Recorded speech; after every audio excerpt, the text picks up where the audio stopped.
Lesson 3, Sampling. The objectives of this lesson are to define a representative sample, to identify which samples are unbiased or biased, and to determine how to produce a random sample. Sampling. A representative sample has the same relevant characteristics as a population and does not favor one group of the population over another. This type of sample is unbiased. So unbiased sampling does not favor one group of the population over another. Whenever possible, we want to collect samples that are unbiased or representative of the population. A sampling method is biased if it tends to produce samples that are not representative. So biased samples are not representative. There are a number of methods to get samples. Random samples are all unbiased or representative of the population, and some examples are the simple random sample, the stratified sample, the cluster sample, and the systematic sample. Two often used examples that are biased are the convenience sample and the volunteer sample. We will limit ourselves in Stat 200 to the random samples and specifically the simple random sample. Random samples, or RS, in a random sample, every member of the population has an equal chance of being selected.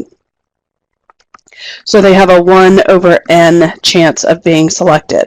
In a simple random sample, or SRS, every sample of size n, lowercase n, has the same chance of being selected from the population.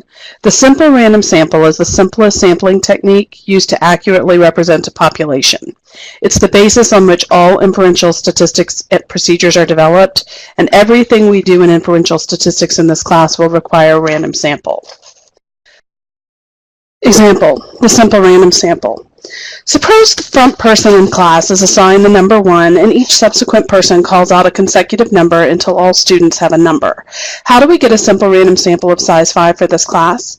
We would use our calculators and the random number generator function to randomly choose groups of 5. Each individual in class has a 1 in n, that's capital N, chance of being selected, and every sample of size 5 has an equal chance of being selected. Capital N is the number of people in class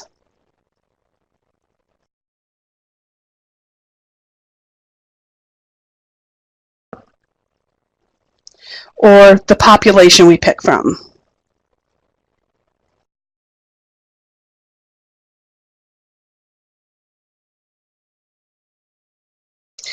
We'll do this example in class. Thanks for joining me for Lesson 3, Sampling.